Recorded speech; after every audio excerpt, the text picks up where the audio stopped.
Okay, I'd like to just welcome everybody and thank everybody for showing up. This is a meeting that I kind of asked two very special, what I consider incredibly old friends of mine and really amazing people. Jay Gunkelman and Howard Adams. They're here because on August 22nd, 1994, there was a large release of a chemical called Catacarb at the Unocal refinery, which is what is currently the Phillips 66 refinery now. And it had immense impact on that local community. It lasted for 16 days. Extremely devastating from anybody's point of view. But out of it came what was a good neighbor agreement negotiated between the community, the local county, and the refinery itself. And in that good neighbor agreement, there were a number of data quality checks that were included in the agreement that were incredibly important. And the reason I wanted to kind of bring this up was we want to use the lessons learned from what happened during that event and try to apply it to what's currently going on today with Rule 1215 in the Bay Area. Again, one of the interesting things I see with this is everything that we talk about when we talk about fence line monitoring has been done before. And the critical thing is to learn from the past as we try to move forward to getting it to where these rules are done in a way that maximize the benefit to the communities. And again, Jay and Howard are absolute value, the most valuable resource we can possibly get here, in that they can give some incredible background of what happened almost 30 years ago. So with that, I'm going to not talk anymore and leave it to my two great friends, Howard and Jay. And as Jay said, why don't, Howard, if you wouldn't mind starting and just telling the story. It's amazing. Okay.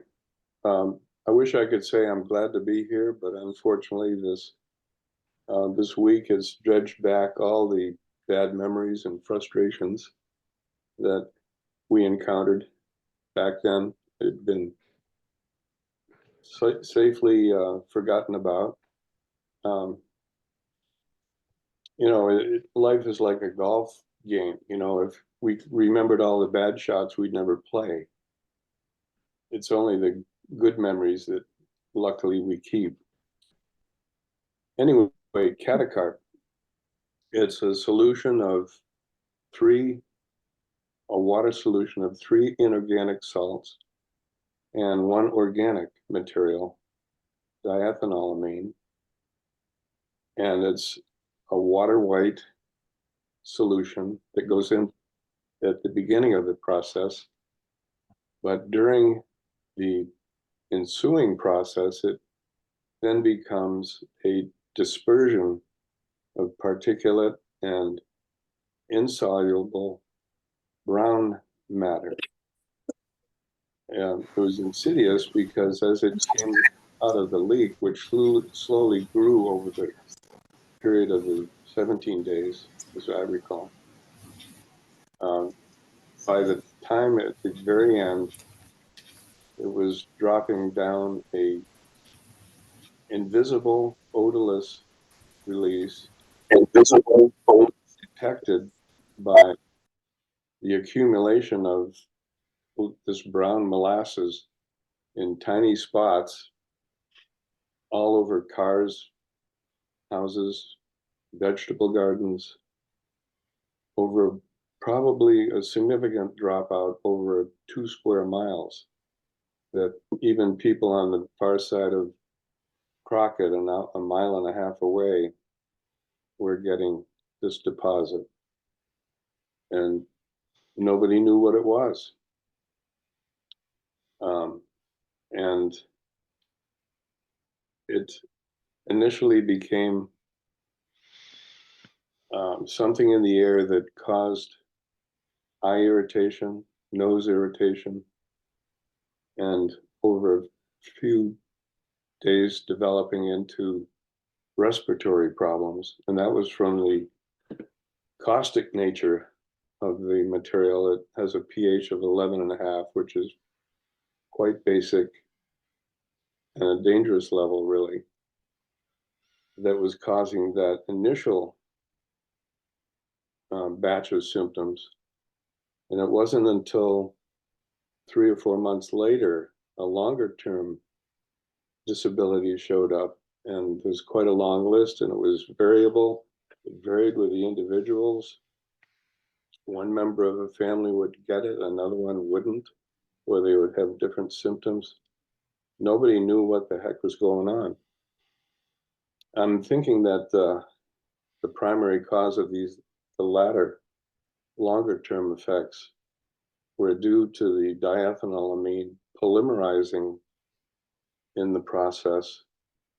And so that was dropping out in very small microparticles that happened to match a unfortunate weather event in that time frame where there was a consistent low fog bank that was blowing in the marine layer, and right by the catacarb, the top of the catacarb unit.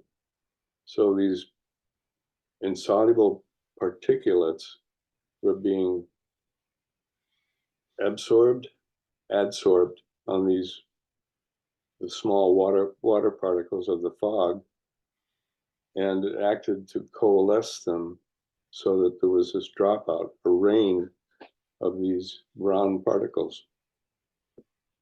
And because it was water insoluble, you couldn't even actually wash it off even with detergent. It took a special solvent system to do it. And the one quick response that the refinery had was to clean it up as quickly as possible. You could take your car in to get it cleaned. They had crews going out and cleaning up houses. But nobody cleaned up the vegetable gardens. And so there became some gastronomical problems as a result of that. The county health department told us to certainly wash your vegetables before you eat them, but it wouldn't have taken off that brown coating.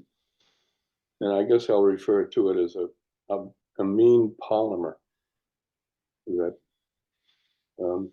for lack of a better description, that was the most insidious part of this whole release. It caused, again, wide variety of problems, and many of them nerve damage. And I'll have Jay go into the neurological aspects of it because he's the world's expert in this.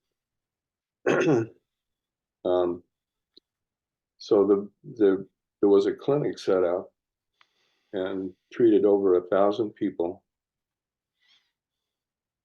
and there was no treatment. Nobody knew what this was, or the symptoms were something that they were unfamiliar with, and they weren't going away. So all they did was recommend mega doses of vitamins and refer out to neurological specialists and psychiatrists. There was a severe collapse in mental health in the community.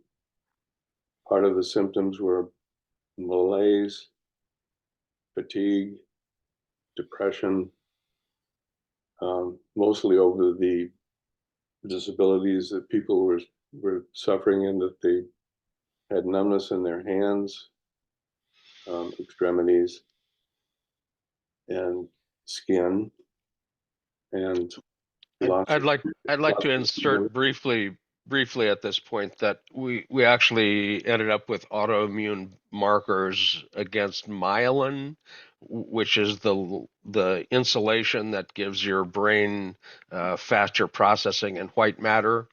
And we also found biomarkers, autoimmune biomarkers against your thyroid. And individuals that had the biomarker against thyroid looked depressed and had malaise. People that had the myelin looked cognitively totally confused. We had a bank branch manager that couldn't do simple math. So the amine polymer, whatever Catacarb had turned into, this molasses drippy, insoluble material was toxic to the person who had it in them or on them, and it triggered their immune system. But it's an amine, when your body attacked it, it basically ended up having attacks on the body itself. So it was particularly problematic. But by the time we had the clinic, we had some of the good neighbor agreement going. So we've kind of the process of describing the catacarb itself has eclipsed the actual moment of negotiating the agreement to make the agreement, and that was a crazy process. You know, if you're going to get something from a refinery or an industry of some sort that's been a bad neighbor, basically, you're going to have a pretty good idea of what you want. You can't go in not knowing what you want. So, and you know that they're going to make a mistake at some point. So get your list together, get your people, the core group of people that are interested in making reform of an industry together. Make sure you have your lists together because they will make a mistake. And whether it's catacarb or a fire or a seal blown out on something, something is going to happen. Industries are inherently dangerous, and they're going to end up having accidents because accidents happen that you can't design around them. You can manage them as well as you can, and even then, stuff happens. But you know, um, we had a pretty good idea that there were problems in the neighborhood because of the refinery. Their trucks were driving through town, ruining the roads, screwing up traffic. Um, the, Crockett had trucks hanging on, trying to pull onto the freeway and hung up. I mean, it was a mess with big rigs going through towns, little tiny towns with big rigs driving through them. So we needed a fix for that. Everybody had some idea that what they wanted. Some people wanted a visual barrier so they didn't see the damn refinery.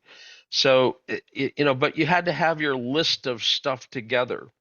And at that point, when they make a mistake, you have to go after them in a serious way. They play hardball, so don't pitch softball. I went personally to their land use permit hearing.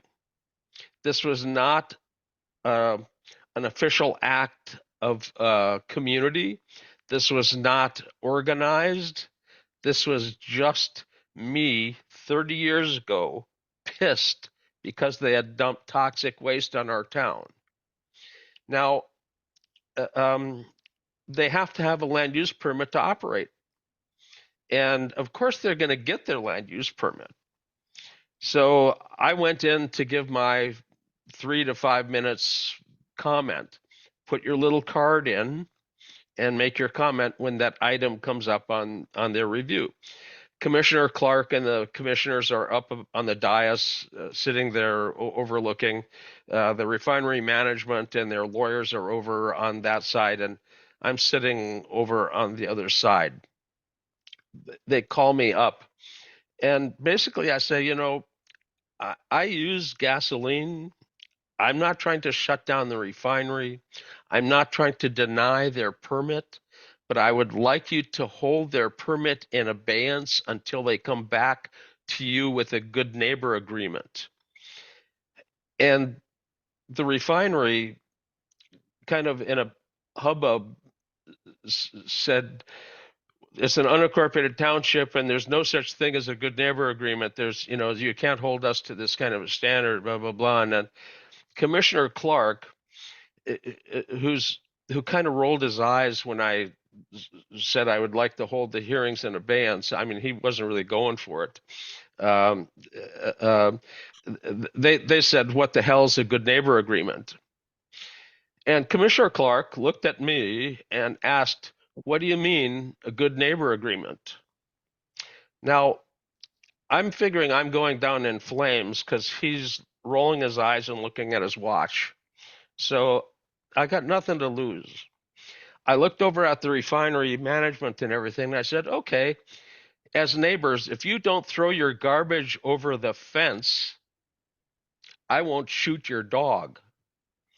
This brought the meeting to a absolute silent grinding halt.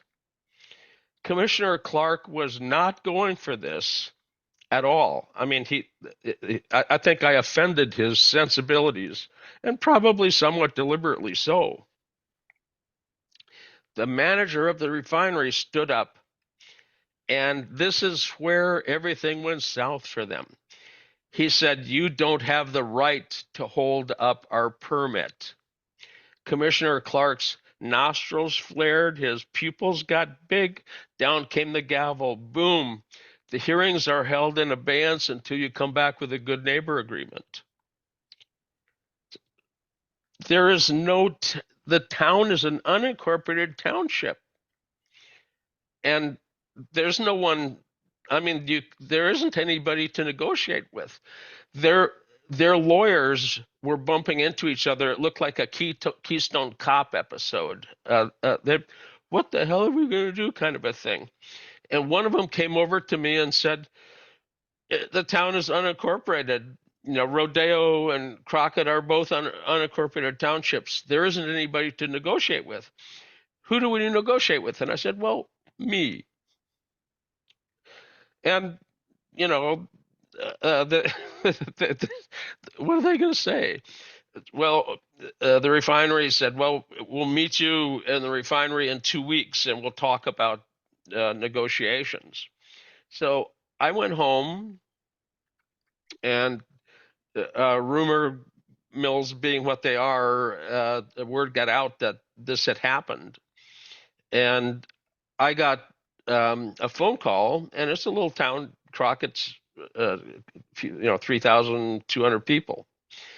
So everybody knows everybody's business. And so I got a phone call, and they said, we're having a meeting down at the city, and please come down. We want you down here for the meeting. So I walk in, and they're already there, and they all look at me, and somebody asks, did you set up for negotiation to negotiate with the refinery? And what gives you the right to negotiate on behalf of the town? And I looked at him and I said, well, nothing gives me the right. Why don't you do it? And I turned and left. And they formed a committee, and finally they kind of realized that none of them kind of knew how to play hardball enough. And they asked me to be the negotiator.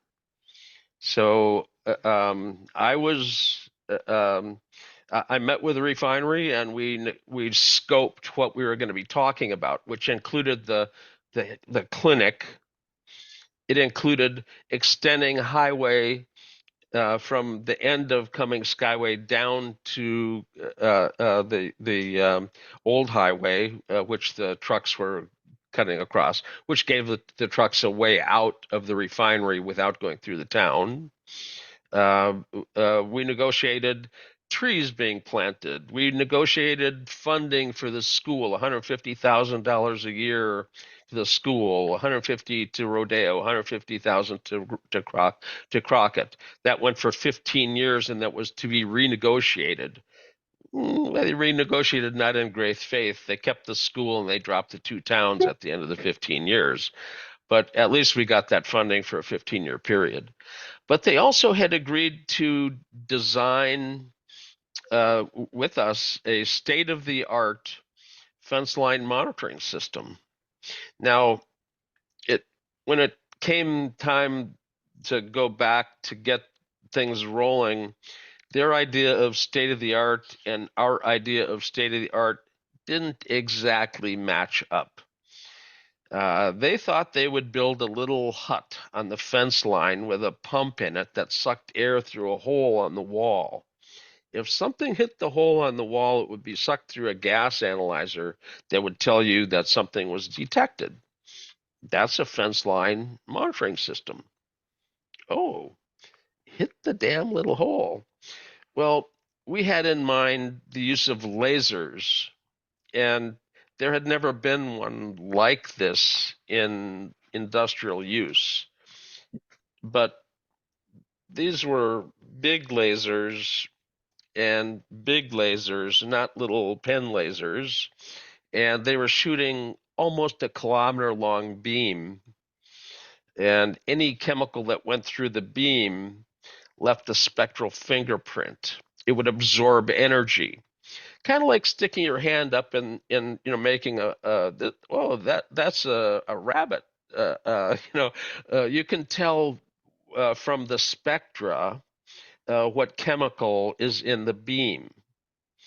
And you have an infrared and an ultraviolet beam. One picks up more stinky, one picks up more toxic. You got to pick up the stinky because people complain about that, but you got to pick up the toxic because that's really a problem. So we ended up with that as our design, that we went through a 6-month design period to come up with the final design. We didn't know initially how long a beam you could shoot. Now they use these in cloud chambers, a meter, meter diameter, a meter long, that a very, very nice little cloud chamber thing. But how long can you stretch that beam and still have something that will give us a warning quick enough? Nobody knew. We came up with we stretched the limits. Probably it'd be better to have a couple of shorter beams, but the long beam was what we needed to cover the fence line. So instead of a little hole, we had a kilometer long detector, and that was basically to be put in. But bad weather conditions can get really foggy and rainy, can scatter the beam, and you need a backup system for weird weather. So we suggested a strategically placed hydrocarbon detectors, lower explosion limit detectors, and so those would back us up when the fog was too thick for the lasers to work in case there was something going on. Well, nothing like this had ever been done. They wanted their simplistic system. They had just made such a mess that the regulators said, do what the community wants. So we built the world's first and only fence line monitoring system using lasers like that. And we operated that with initially the data coming only to one community terminal, me in my basement. And I had 3 days before I could tell anybody anything I was seeing by agreement. They didn't want data being seen suddenly causing some community uproar. Well, I have to say, in 30 years of operating the fence line system at that refinery, there's not been an uproar. There's been things detected on the fence line, but this doesn't cause uproars. The refinery had this paranoid idea that the data sharing was going to end up being some great big thing. Data sharing is data sharing. We have a right to know what we are being exposed to. And they at one point tried to restrict our access. And then the county, which has access to the data as well, said, well, we'll give them our access. So they didn't want to goof with the counties. So we got public access to the data. We set up a website, and that website could display the data to people online.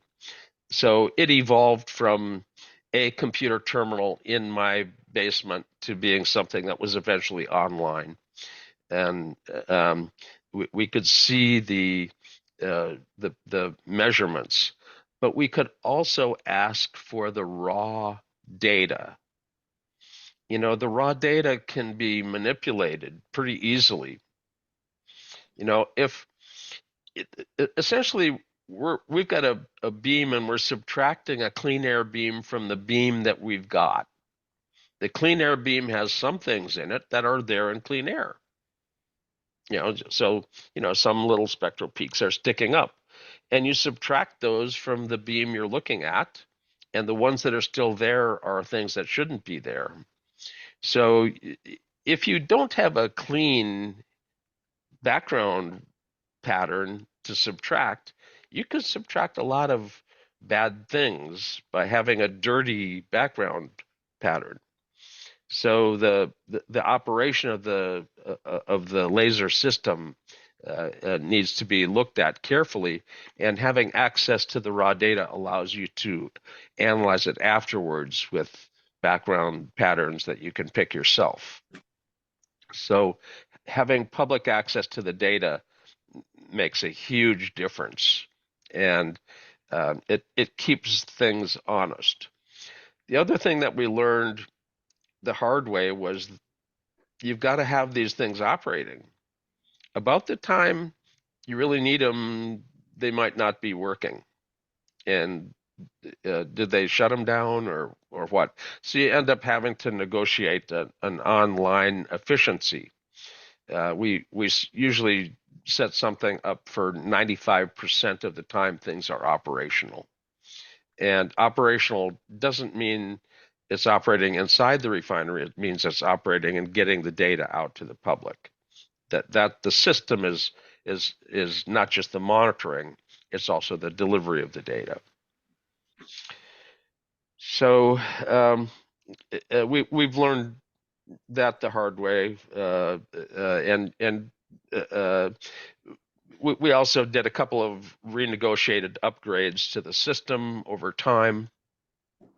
But over 20 years after we had this system up and running reasonably smoothly, the Air Quality Management District finally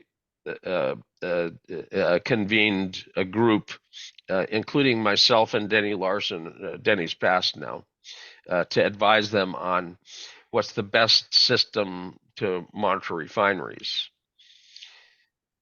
Well, at the beginning, they had access to the data if they wanted it, but they looked at it and said, "What are you, crazy? What are you looking at physics to detect chemistry for?" And I said, "Well, me being crazy, set that aside. What about these lasers?" I thought that was a good deal. So they just thought it was crazy, and we embarrassed them eventually when a fire happened, and they put out the news release that there was nothing but dark smoke, and there was no toxicity and whatnot, and we had data, and we hit the comical, the chronicle, with the story, and they were embarrassed. They had access to the data, but they didn't get it. They didn't, they could have asked for it and gotten it. They would have put a terminal in the air district like they had in my garage. Now, they wanted it to be basically funneled straight into their system. And when they tried to do that, it crashed the entire Air Quality Management District computer system. So they didn't know really how to handle that data. Actually, a volunteer in Crockett, Ed Tannenbaum, who's an artist who does electronic arts, computer art and stuff. So he's actually the one who came up with the ability to put everything online for us and he ended up setting it up for others as well. Brilliant individual. He does stuff for the Exploratorium, and anyway, Ed Tannenbaum was a crucial volunteer locally. We had others locally that helped in the initial development of the system. Andy Meckling, who ended up moving out of town. His family ended up with chemical sensitivities, unfortunately, and basically just had to leave. Yeah, but he was into optics, a camera salesperson, and he was into optics. And obviously, with lasers, a lot of it has optics. Anyway, I'd like to open it up to back to Howard to make comments and others perhaps who were around at the time. But I think there's some in the audience that may have recollections as well. Yeah, let me pick up with a couple more points. Yeah, you spoke of Andy moving away with his family. There was about 100 families that had to move away from this chemical sensitivity. And of course, the property values crashed, and then most of them had to sell at a loss, which is really strange in the California real estate system. But there was probably 1,000 people that were affected grievously, and the lawsuit that ensued to the refinery was negotiated by a number of it was a class action suit, and there was no a number of although I did hit it for a second. somebody talking. Anyway, there was a settlement of 80 million, and I was participating in one of the hearings with a mediation judge, and she just shook her head and said, "I've just never seen such a miscarriage of justice. This should have been many, many multiples of what the settlement was for." A typical example would be somebody that just could not work anymore and having to shelve a 20 or 30-year career, and they would get about maybe 1 or 2 years salary, when everything was divided up. But I wanted to get back to the refinery situation of handling the release, because the workers were complaining to their managers or supervisors, and they in turn asked headquarters in Los Angeles, "Can we shut this down? We're getting sick." And unfortunately, two circumstances. One was that fog pattern that caused the deposition. The other was that there was a maintenance turnaround scheduled a few weeks later, like in late September, and they wanted to continue running the units to keep production up because they had contractors lined up for the maintenance turnaround. And, there'd be a loss of well over $1 million a day in revenue by shutting down. And they had Catacarb leaks before. It seems that the unit can only last about 3 years before corrosion takes place. And there had never been any problems before in the other leaks. So they went ahead and made that arbitrary decision to keep running. And it wasn't until their neighboring tank farm owner, Wickland, complained that they were getting sick, and then there was this brown molasses dripping down their tanks. So at that point, the refinery finally did shut down. One of the mysteries is why the Air District, who is supposed to make daily visits to the refinery, never made any comments on it. And the Air District was quite quiet in all the later hearings. So maybe they were embarrassed that maybe they didn't have anybody in there looking, or not. But anyway, I just wanted to mention why the refinery let it go as long as they did. And it was just that horrific circumstance, that fog pattern delivered that release to the community. Communities started air monitoring at that point. There was an invention of the buckets, 5-gallon bucket with a Kevlar bag inside with a little battery glued on the top with a little pump that would draw air in. You'd flip the switch, it would draw a sample of air in, and you'd fill the bag and you'd turn it off. And that bag was sealed, and you then sent it off for analysis. And for $50, you'd end up with a professional level Summa canister style sample. And these were made locally for the first time after the Catacarb release, and they've gone worldwide. These things have been picked up as a cheap way for the people to actually get documentation. What we basically casually referred to as catching the stink. You know, man, what's that awful odor? Well, get the damn bucket out here, flip the switch, catch the stink, figure out what it was in a lab report.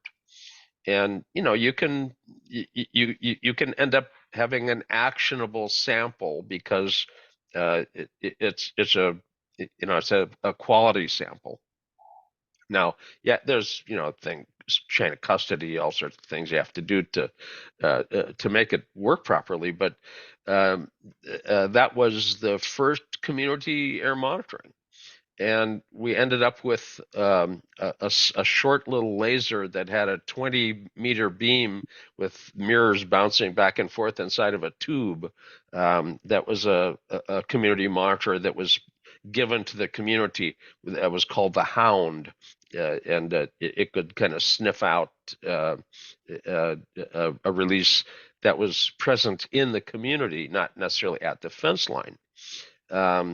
But community air monitoring has flourished. I mean, if you go to Purple Air, you'll see particulate monitors scattered across the United States, big, dense clusters of them in various areas. In Vallejo, where I moved briefly, there were a couple of people that had them, and I said, well, it's great information, but for you to really do something, you need to have a grid of them to monitor, like the city, to see the movement of the air quality coming in and where a source might be.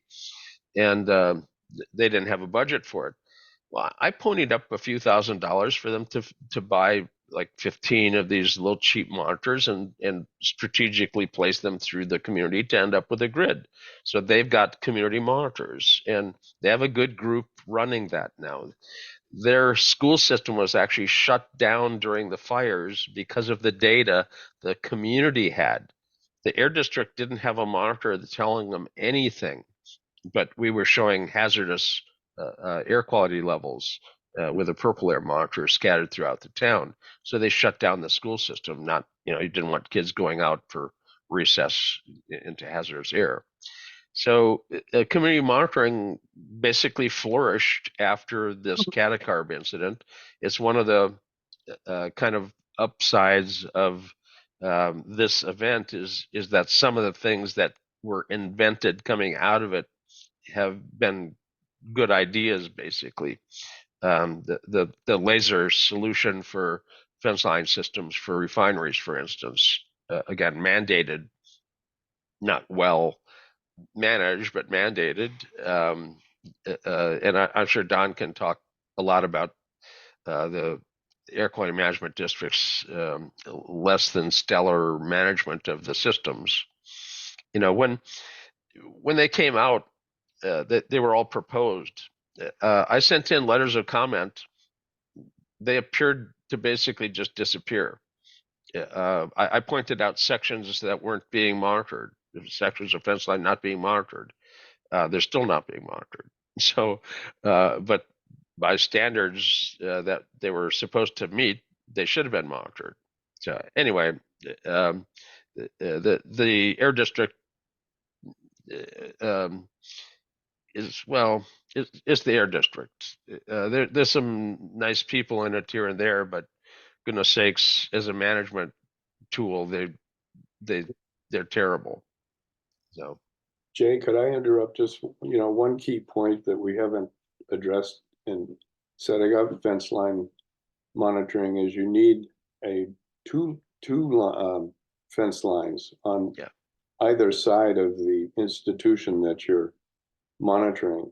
That way you have a reference and you can follow the path of the release that way.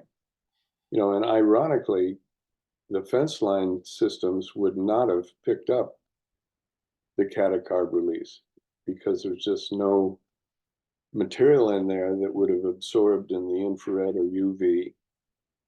Perhaps particulate might have been, but I'm not sure about that. yeah. Um, We had and set up for to example, the catalyst fines release that happened in Martinez, that probably also would not have been picked up by the fence lines other than particulate monitors. the fence line system did have diethanolamine on the list initially, but that was a Unocal chemical mechanism, and when they got rid of the use of catacarb as a method, um, they got rid of diethanolamine, so they don't have it on site. So there was no reason to keep that on the chemical list to monitor. There was only trace amounts of diethanolamine that came to the Yeah, community, and it wouldn't have been detected. It yeah. would have been converted to that amine polymer.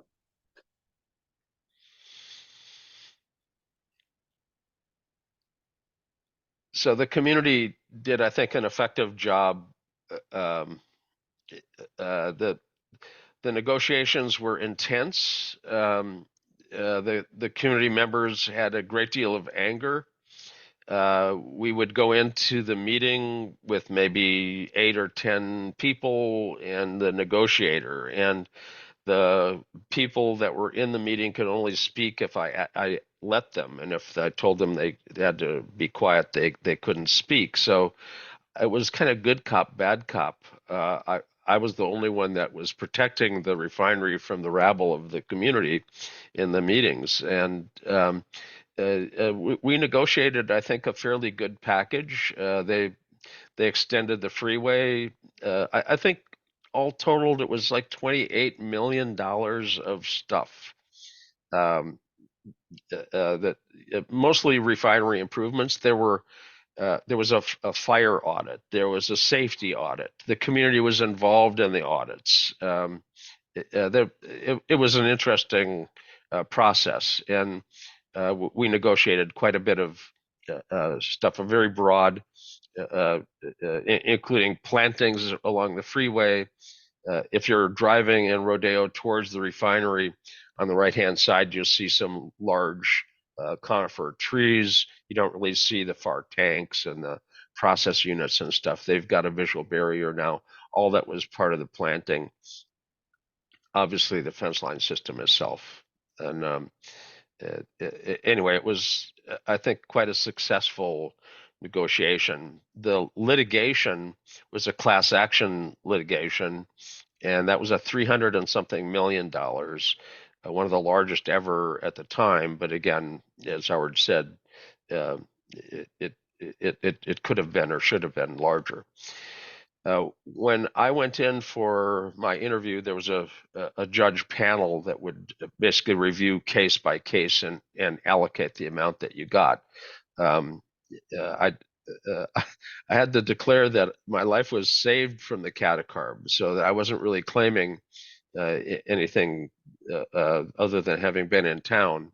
Uh, I, I I I tried to wipe it off the car. I tried to wash it off the car, and it's alkaline, so I had an alkaline burn on my forearm, kind of like sticking your hands into detergent. It's dry and cracked and red for a bit. but that lasts a few days, you know, a little bit of hand cream and it's gone. Well, mine was there a month or so later, and the health clinic we had set up in town was the thing that gave the judges all of the data in one setting. They said if it had been scattered across all the health systems in the Bay Area, they wouldn't have had the data compiled that would have allowed them to actually do the kind of settlement that they ended up being able to do. And again, the doctor there saw my rash, said that should have gone away a long time ago. They drew blood. The next day he said, you know, there's nothing right in your blood. I mean, nothing right. And there's only one spot in the body that controls all the systems that are wrong, and that's your pituitary. Go have an MRI of your head. And I've had suggested that I had my head examined before, you know, but this one was a serious one. They wanted it MRI'd, not just thinking there was something wrong, but thinking that there was something really wrong. And I work in neurology. I went in and had the MRI real quickly. I knew them, they knew me, and when I came out, no one would look me in the eye, so I knew they found something, and it was a tumor the size of a golf ball, dead center in the middle of my head. You could have shot between the eyes and in one ear, out the other. You would have crisscrossed right in it, and it had to come out. By the time the negotiation was wrapping up and getting ready to have a signature on the agreement, I had to go in for brain surgery. The within 2 weeks of the time of it being discovered, I was in for surgery to have it removed. They took my face off, took the tumor out, put my face back on. HMOs, no extras. You know, they had the nose off. They could have done something. You know, no. Anyway, I don't have a pituitary at all, and the tumor killed the pituitary. With no pituitary, you have a half a chance of living 10 years, and that's a valid mortality morbidity stat for males. 7 years if you're a female. The master gland controls all your hormones, and obviously it's more complex for females because they don't last as long without it. I've been over 30 years, and I have a fairly good idea how to manage it myself. I don't allow them to do any testing anymore. I just manage all the meds and everything myself. When they say their best bet is that you get 10 years and you're doing it 30 years in, you're doing a better job than they were going to be doing. So they know better than to ask me anything. That they just fill scripts I tell them to. Anyway, there's probably questions or comments, and Don's probably got some good comments with respect to Air District on this. Well, and thank you for both your stories, Jay and Howard. You guys are amazing. The one thing I want to mention, that one of the biggest reasons that I wanted to have this meeting today is I think that the good neighbor agreement and the requirements for fence line monitoring that you guys originally negotiated is the absolute standard for doing this right. The way it is set up to have it to where the raw data has to be stored and made available to the public without alteration. And the fact that there are real-time indicators, data quality indicators associated with the data that's being produced is the absolute standard. And I would hope that in the future, when the Air District revises their guidance, they include those two absolute requirements. And I must also say that in deference to my, wonderful, wonderful friend, Gwen Ottinger, who is trying to take the data that comes from these systems and kind of consolidate it together into one database that could be accessible by communities. The need for a standard format to report the data that would allow an independent organization like hers to consolidate the data quickly and easily and get it to the communities in real time is essential as well. I'd also like to recognize that there's other members of the community who have been part of this. Jan Callahan, she's one of the members of the neighborhood group in Rodeo that represents the community as well, and has been an active part of that fence line group.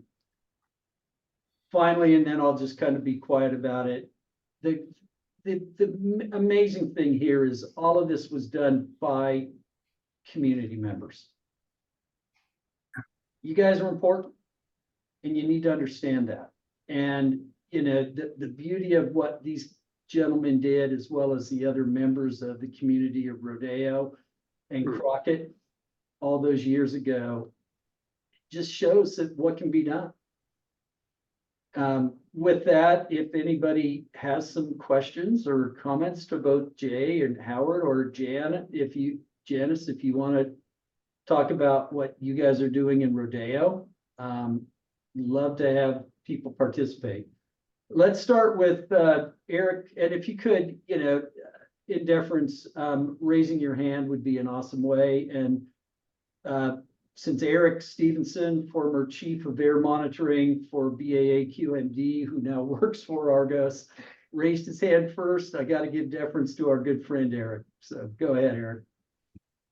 Thanks, Don. I just wanted to thank Jay personally after all these years. As you might tell from his story, it was quite impactful, and it changed my particular view of how the Air District interfaced with communities, and made quite the impression on me of how facilities impacted communities, and led to me wanting to develop Regulation 1215. So I just wanted to add that personal thanks to Jay, and let him know that he did change a lot of minds at the time that he and his partners brought this problem up. So thanks, Jay. That was it. Eric, I have to say that my more recent intervention on a cement grinding plant may have been more funny for the district. I sent a letter in complaining of facts that weren't right about their EIR that spelled out bullshit. And I think that there was a gigantic laugh coming out of the Air Quality Management District about the memo that was all BULS bullshit, So, but that project got killed.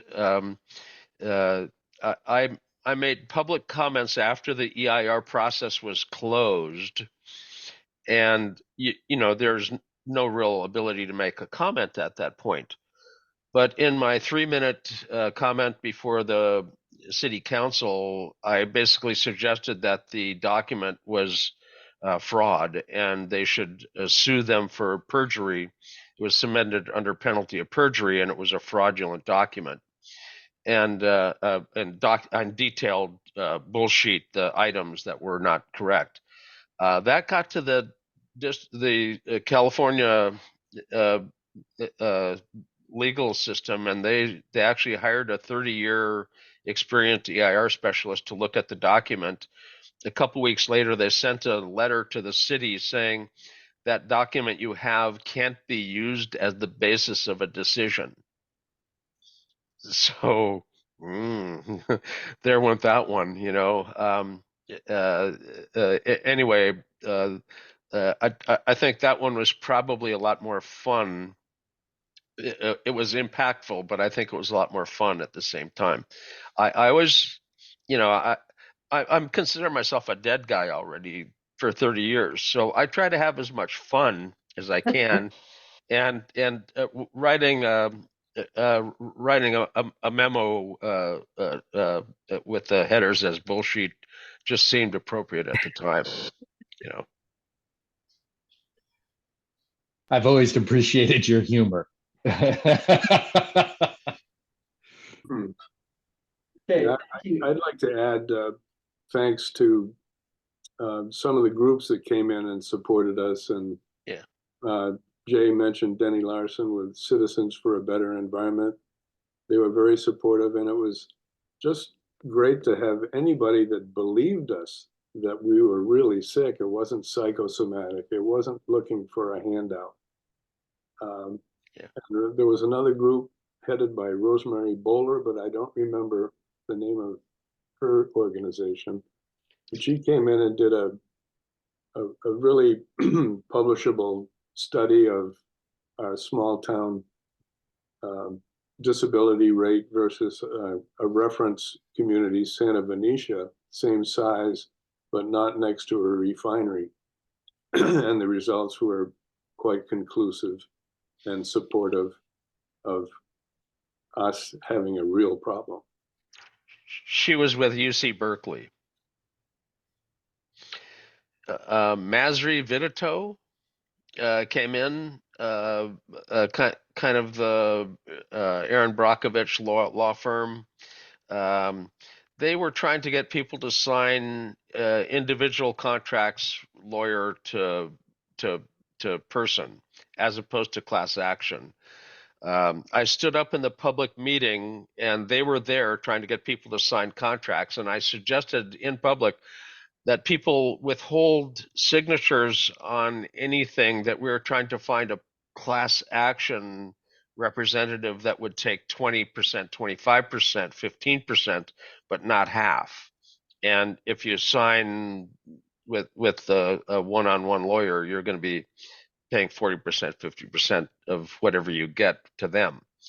And Masri, who was there, stood up and accused me of practicing law without a license. And I said, no, I'm advising my neighbors of what we're doing. We're looking for a class action attorney, not a small firm. And Leaf, Cabraser, Hyman, and Bernstein had Don Arbutblit, who ended up being the lead attorney on the class action. And he was there. He actually had good data, more data on exactly how much had been released. There was some estimates that it might have been around 100 tons, but it was 200 plus. So it was interesting to see a law firm have better facts on the ground than what we could develop ourselves. You know, one of the other lawyers was Scott Cole, and he wrote a book about the experiences of that whole class action suit that evolved out of it. And his book is called Fallout, and it's very well written and very informative of what goes on behind the scenes in these situations. And Gwen Ottinger has actually put a link to that book in the chat for anybody who is interested. Again, we got 3 people who have questions, and we'll do this kind of in order of who raised their hands. Heidi Taylor, do you have a question to Jay and Howard? I have a comment. I just, first of all, want to say thank you. I'm sure you guys have told this story a million times, and I appreciate you continuing to tell it. It's very eerie for those of us in Martinez who experienced the Thanksgiving spent catalyst release. A lot of similarities. I will say that we have found community in fighting for what is right. And I am just very privileged to know all of you, Marilyn, Jan, and I really want to give a shout out to Eric and to Dawn and your team, because we are just little people here. I'm not a scientist. I don't know any of this stuff. And so when you help put it in perspective, it really sharpens our focus. Jay and I'm forgetting. Howard, I'm sorry. Jay and Howard, I just want to say that you continue to be an inspiration to us as we're sitting here and texting each other privately. we are planning another action, and we should be calling for a good neighbor agreement and not waiting on the district attorney to take this up, because we've been waiting 14 friggin' months. And by the date of the copy of that good neighbor agreement, you guys got that in less than a year. And so I applaud you. Thank you for inspiring us. And I wish you all a wonderful, long, and happy life. I would advise not using the shoot the dog personally as a method of describing the good neighbor agreement. But you know, I No, couldn't. Jay, I wrote that down because that is going to fuel me for many, many years ahead. Thank you so much for that.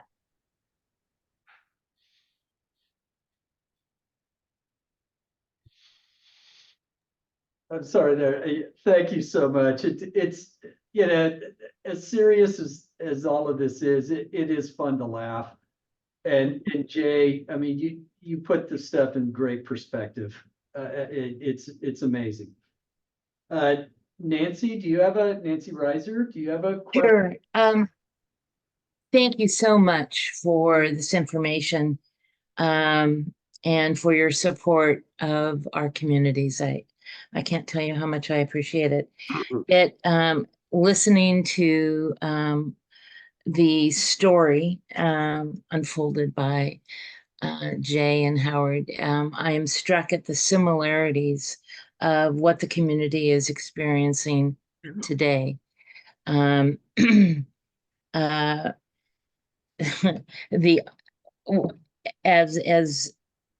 as some of you know, we experience sticky particulate matter on our cars.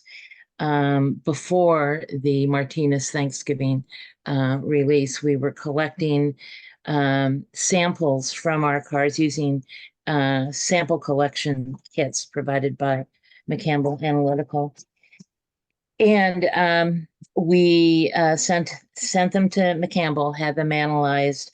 Our project manager was the same project manager as the one that worked on the samples for Martinez. And our samples tested positive for heavy metals. We did the CAM CCR 17 test, and we did an amine test.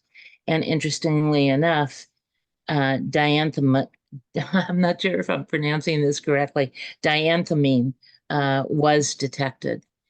It's interesting to hear the lack of enthusiasm from Backmud 30 years ago. It's happening again. We've given our results to Backmud and the county, and they've refused to come out and take samples and dismissed our samples as bee poop. Bee poop. Bee poop. Bee poop. Yep. And it's not surprising that Backmud is apathetic. The state of California is subsidizing the oil refineries. You know, the biofuel project is being underwritten by carb credits, et cetera. So they have absolutely no motivation to respond to the community. They're there to protect the economic bottom line of the refineries rather than the health of the fence line community. And of course, heavy metals or neurotoxins, and the fact that both the county and Backmud are apathetic and choose not to come out and take samples is heartbreaking. And I will say, when the judge ordered Phillips 66 to stop its biofuel process because they started it before the EIR process was complete, the day after that judgment came down, guess what we didn't find on our cars? It's been wonderful. And like the release 30 years ago, you know, you have to take a cleaner to clean off your windows. And for us, it was a glittery metallic particulate matter, made it very hard to drive your car into the sun. So we've had a relief because the refinery project has stopped temporarily, but we have no protection. And it sounds like some of the stuff, if I hear this correctly, some of the stuff that we found on our car may not be picked up by the fence line monitoring system that exists. And I don't know anybody in the community that's monitoring it at this point. So there you go. Thank you.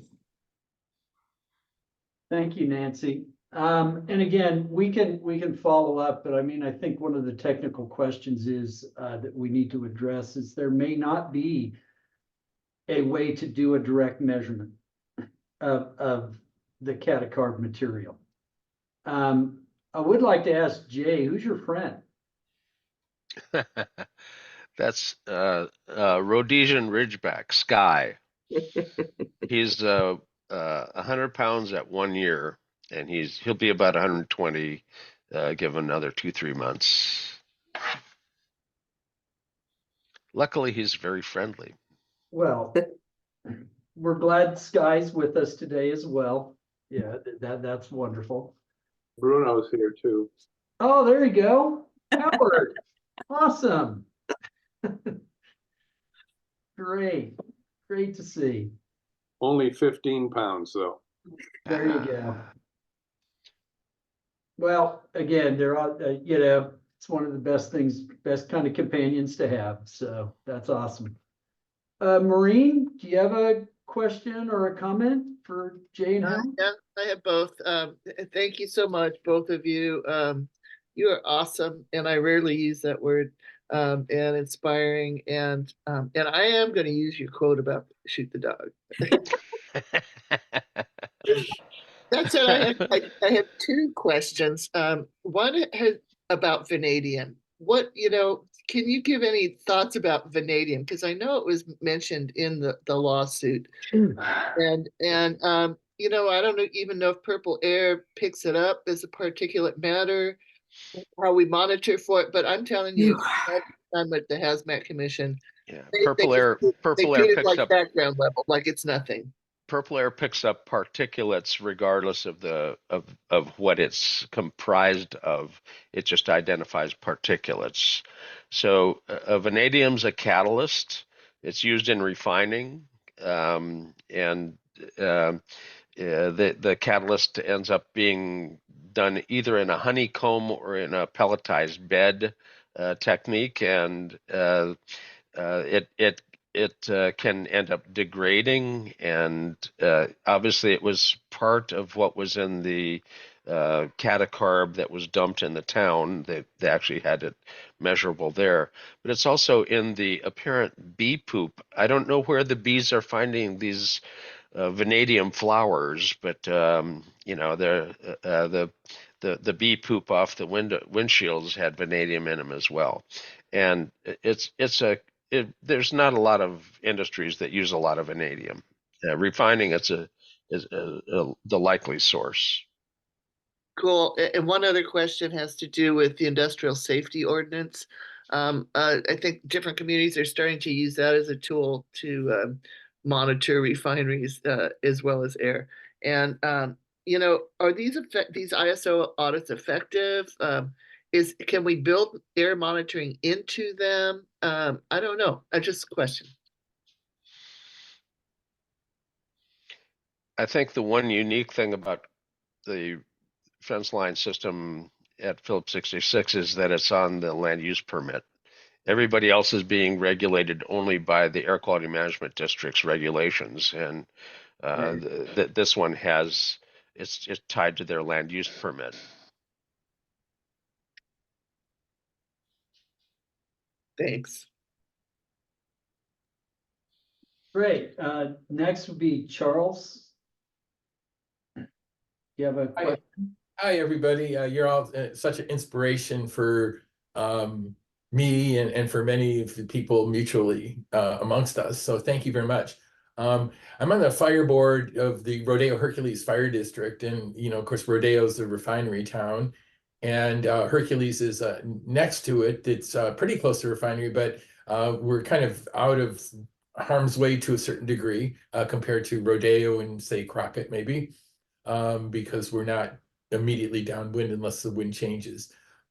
But I noticed looking at the department statistics that Rodeo has a 2.7 to 3.1 higher emergency medical service and rescue call rate compared to Hercules, which is a much wealthier town compared to Rodeo. So to me, that's striking, shocking, and needs to be put on a legal basis. These are the statistics coordinate also with the Cal EnviroScreen, EPA, Office of Environmental Health and Hazard Assessment, Office of the State of California, in terms of kind of speciating the different diseases and conditions in the town. So it's really frightening what the people of certainly Rodeo have been going through all of these many, many decades.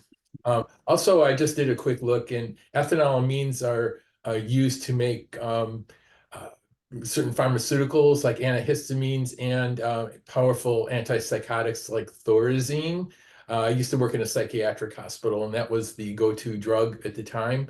So I'm sure there's like Jay was talking about, like all kinds of backwards and forwards uh, situations, between the drugs and the people. If it polymerizes, it might also bond into biological tissues as well, because they're highly reactive groups on ethanolamines and similar compounds. So thank you very much for sharing all this. Have a wonderful day, etc. One of the tricks that I spotted on the cement grinding plant was the same trick that I spotted also on two other prior projects. If you're trying to hide pollution, you're going to end up having a health model, risk assessment model, but there's also a particulate deposition model. And the particulate deposition model, anything goes up the stack, it ends up coming down, and how much of it comes down and where ends up being plugged into the health model. Well, there's ways to fool around with the modeling. And the air district is going to pay attention down to 2.5 microns because they regulate that. But if you float particles from 2 microns on down, no regulator is looking. It's below their regulatory limit. It's too small a particle for them to think about in a regulatory way. But they don't really float. Flotation, Brownian motion, will float a very, very, very, very small particle and it'll act like a gas. But that happens at about 0.2 microns, not 2 microns. And heavy metals bond inversely to the size of the particle. 1 micron size particles get 99% of all of your heavy metals adsorbed to 1 micron size particles. So if you're floating 2 microns on down and 99% of all of your heavy metals are on one micron, you've just floated permanently out of a deposition model any health impact from all those heavy metals that just don't show up. And as soon as you point this out and you tell them you have to, these are called buoyancy or reflection coefficients. And in modeling, you have to look for those things because nobody, I mean, Vallejo had gone through years of process. Nobody had looked at that. They just accepted what had been submitted. And I kind of know where to look. Sierra Club called me an EIR hitman at one point. So I flipped to the right page and looked. Oh, 2 microns. They're floating particles. And all you have to do is tell them, document how you float those particles. If you have to prove that they float, otherwise you've got to get it back down to 0.2 microns where they actually do float. So, and suddenly 99% of all the toxicity shows up in their model, and their health impacts suddenly crash. So that's why they couldn't get that. I mean, once you point that out after the fact, this EIR process was closed, but that's what they had already done. That's when the state came in and said, "Yeah, it's a fraud. You can't use that document." Anyway, I wasn't around during the process. I was there only after the EIR had closed. So my kill shot had to be a unique one from outside of the process. Usually you either alter or kill a project from inside the EIR process. It's very seldom that you get a kill shot from outside. Okay, and I think what we're also demonstrating here is, and by the way, I think with the background, Howard, you're a chemist, right, by training? Yes, right, or And was. Jay, you're like the foremost neurological guy around. I was the Yes. first person in the world to be certified in computer analysis of the brain's electrical activity, but I wrote the exam. So, anyway, I quit counting EEGs that I had been involved with in the 1990s at 500,000. Nowadays, they have artificial intelligence that they're trying to train to read EEGs, and the problem is that they don't have enough EEGs to train them.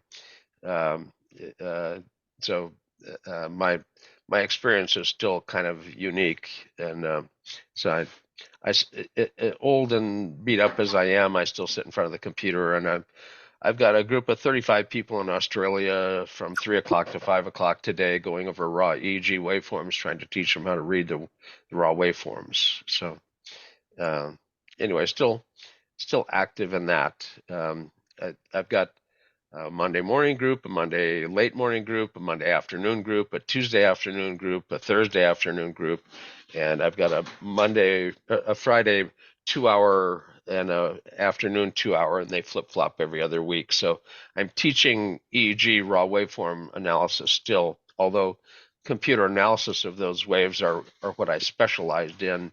You still have to know the waves in order to know what you're doing processing them. So I'm still doing a lot of teaching on that internationally. I guess my point is, people in the community understand that these are the resources you guys have. And there are more Jays and Howards out there, and tap into them, bring them in. The next person I'd like to introduce, and again, is another, I consider one of the biggest assets that the Bay Area has, and another pioneer in community support of air monitoring. And that is my very good friend, often someone I spend a great deal of time arguing with in a lovingly and friendly way, is Marilyn Bardet. Marilyn is awesome. She again is one of these people that you guys are so blessed to have as a community. She has been an incredible advocate for community air monitoring and just kind of making sure things are done correctly for decades. Again, long before this stuff became popular, Marilyn was out there. So go ahead, Marilyn. Do you have a question or comment to Jay and Howard? Well, I'm in tears. I was in tears before you said that, though, Don. I'm just so humbled, Jay, and so glad you're alive and you're still kicking butt. And Howard, thank you for participating in this. I remember your names so well when I was just learning when that Catacarb release happened. And I was learning it probably through Jay and also Denny Larson and CBE. as they were trying to tackle this and get some clarity.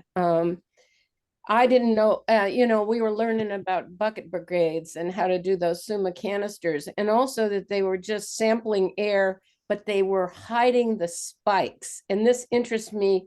I mean, Jay, what you just said about floating 0.2 micron shit up there. We are at such a primitive level still with the air district at capturing things that are need to be focused on health issues. That's our portal. And you've made that absolutely clear, Jay and Howard, how that is our approach. And it took a very long time for the air district to even think about anything but hotspots and talk about public health. But that's a case of looking back. But right now, I am remembering a comment. I kind of elicited it from our Josh Tolino, our current manager at Valero, when I asked them directly at a CAP meeting, which are ridiculous, about feasibility of putting in inherently safer equipment, et cetera. And he basically said, they're looking out 15 years. They see the transition going on in California, and because there's this word feasible that drops in, if it's feasible, install this, according to the US Chemical Safety Board, if it's feasible, use inherently safer systems. And he basically blew that off, like as though he were saying directly, we're not going to put a lot of capital into improvements given the uncertainty of the situation. So my feeling is, under the conditions of climate change, major changes in the oil industry in terms of people going after them, that they are going to get more brutal, and there are going to be more accidents and more stuff happening that we can't, that we will have to address. And we're in the process in Benicia of trying to get an ISO. And when you talk about killing the dog, man, we have already, the people promoting it are kind of hesitant because they know Valero is against it. I mean, we got this huge fight on our hands right now just to get an ISO and to insert that we have to have air monitoring. But when you guys are talking about catacarb and amines as being problematic because they can't be picked up by anything but, particulate monitors, the air district is not even yet monitoring for particulates. And we have a pet coke facility at our port belching out this shit every time a ship comes in. And if you think about it, I don't know when the district's going to catch up with these kinds of things, because if there's heavy metals and everything in these floaters, buoyant, I love this now, I'm going to be talking about buoyant 0.2 microns floating around. If that's the case, the district is like in the 19th, 20th century on this. If it can already be, if science can identify it, we have to have them honor science. And I've been writing a letter to the district about these spikes that are invisible when they talk about 1 hour averaging. It's BS. It's BS to talk about 1 hour averaging. That would be like going back to SUMA canisters. I think we have to have, like Don has talked about, the capabilities of the air optic system for monitoring for H2S, at least in 5-minute intervals, if not 1 second intervals, which is possible. So trying to craft a letter about this is really hard.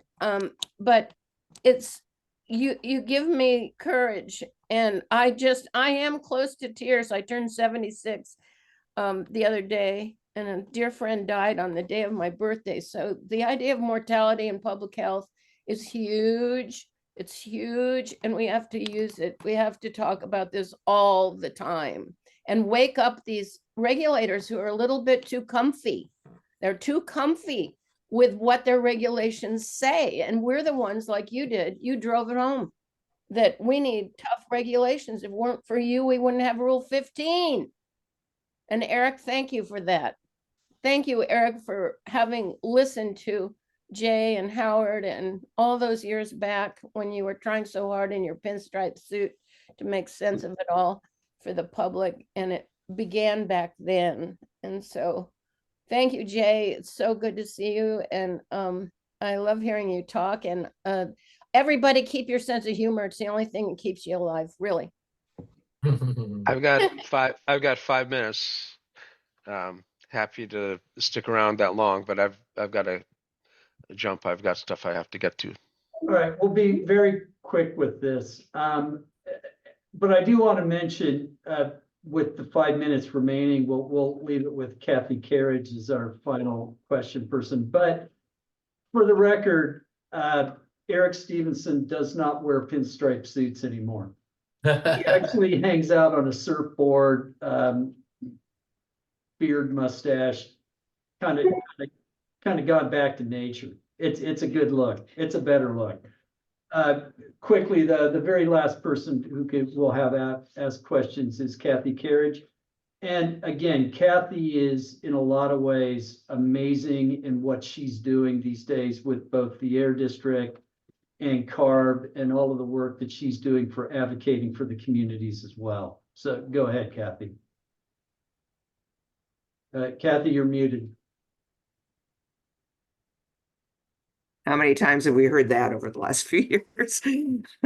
Thanks, Jay and Howard, for all your work. It's just amazing. And I just want to let you know, Jay, that one of the city council members who was supporting the cement plant through all the years was running for Senate here. You probably know that race. And I think the fact that she supported that was one of her downfalls. She is not proceeding to the final election in the fall. And that was certainly a big talking point when we were advocating against her. I wanted to ask just a real specific question about that. So you said Actually had the heads, a big picture of the heads of the people who voted in favor of it put on sticks. yes. And they brought those into the city council meeting with their heads on sticks. So, protests should be fun. Oh, I agree with that. I bought a railroad train horn because they were proposing running trains through town with the ore and stuff. Well, we would set up for 1 hour in the afternoon and blast the train horn again and again and again on the intersections. People would show up for a hit and run protest. We'd blast the horn, hold the signs, walk back and forth because they're going to block the intersection here for about 5 or 6 minutes when they're going by. So have fun while you do all of this. Life is not intended to be just down in the mouth. I mean, it's serious stuff, but you can have fun with it. Yeah. And Well, you should. It would You be should. great to get a little compilation of all those different actions that you've done and the fun things you've done with them. I had one specific question. You said that when you were like looking at the EIR for the Orsum, that who did you send it to say that it was just terrible? The California Attorney General Okay. got word of my comments, and they assigned an EIR specialist to look at the document. You know, when somebody Okay, says good. you should sue them for for perjury, for the fraud, that's kind of a legal sort of a thing, so the legal folks looked at it, and they brought in somebody independent of the entire process to look at the actual number. They had my comments, my bullshit comments, and they then looked over, and they found as much bullshit as I found, apparently. So they said it was no good. We Anyway, brought in the California Attorney General also weighed in when we were fighting the crude by rail. So I'm wondering if that's a resource that we may want to use more. There is I'm sure you're aware of SB 674 that's going through the state legislature now. I don't think that requires raw data. That's something we should be working on too. Thank you very much. Okay. Thank you, Howard. Yeah. once again, this is an amazing opportunity to have Jay and Howard on, to meet, to kind of give us all their perspective. And I want to really thank everybody for taking the time to show up today. I think this is an amazing opportunity. So we will be sending out this actual meeting, you know, the recording of this, and as well as some of the reference material that was included in the chat. So again, we actually went a half hour over. Again, Howard, we only wish you and Jay the best. You guys were amazing how you guys pioneered, you know, this whole concept of doing this, and the way you guys set it up. Honestly, it should be the textbook for how every other community, you know, addresses these kind of things. So again, I want to thank everybody for attending. Have a great day, and everybody be well. Thanks, Howard. Thanks, Jay, for Well, Take care, everyone. Thanks, Dawn. yeah, thanks, Don, for setting it up. Yeah. Be well.